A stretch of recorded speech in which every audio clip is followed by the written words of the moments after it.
જય સરદાર।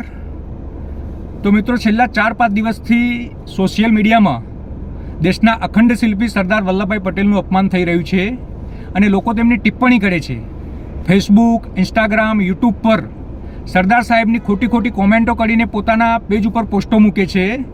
ફેસબુક પર ગુજ્જુ જેવા પેજમાં સરદાર સાહેબની એવી પોસ્ટ મૂકવામાં આવી હતી કે સ્ટેચ્યુ ઓફ યુનિટી પર જે સરદાર સાહેબનું સ્ટેચ્યુ બનાવ્યું તે સ્ટેચ્યુ અત્યારે એપ્રિલ અને મે મહિનામાં ખૂબ જ ગરમી હોવાથી તે સ્ટેચ્યુ નીચે ઉતારવામાં આવે અને એસીની અંદર રાખવામાં આવે, જેથી કરીને સરદાર સાહેબને ઠંડક મળે। સરદાર સાહેબ લોખંડી પુરુષ હતા પણ અગ્નિ પુરુષ નહોતા। આવી ખોટી કોમેન્ટો કરે છે। તો જે લોકોએ આવી પોસ્ટો મૂકી છે, પોસ્ટો વાયરલ કરી છે, તે મહેરબાની કરીને ડિલીટ કરજો।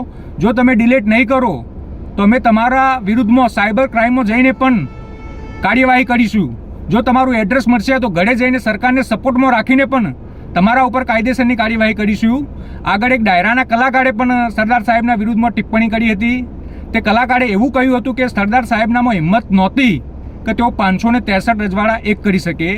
તો અમારે કહેવું છે કે જો સરદાર સાહેબનામાં હિંમત ના હોય 563 રજવાડા એક કરવામાં, તો તારામાં ને તારા બાપનામાં હિંમત હતી કે તમે 563 રજવાડા એક કરી શકો? દેશ જાણે છે, આખી દુનિયા જાણે છે કે અખંડ ભારત બનાવવામાં જો સૌથી મોટો કોઈનો હાથ હોય તો સરદાર સાહેબનો હતો। સરદાર સાહેબની મહેનતથી જ 563 રજવાડા એક કર્યા હતા અને તેઓને અખંડ ભારત બનાવ્યું હતું। એટલે સરદાર સાહેબના વિરુદ્ધમાં બોલવાવાળા, ખોટી કોમેન્ટો કરવાવાળા, ખોટી ટિપ્પણી કરવાવાળા જે પોસ્ટો મૂકે છે તે મહેરબાની કરીને ડિલીટ કરજો। જો પોસ્ટો ડિલીટ નહીં થાય તો સાયબર ક્રાઇમમાં જઈને તમારા વિરુદ્ધમાં કાયદેસરની કાર્યવાહી કરીશું અને એપ્લિકેશન આપીશું। એટલે આ બધી ખોટી પોસ્ટો ડિલીટ કરજો। આભાર।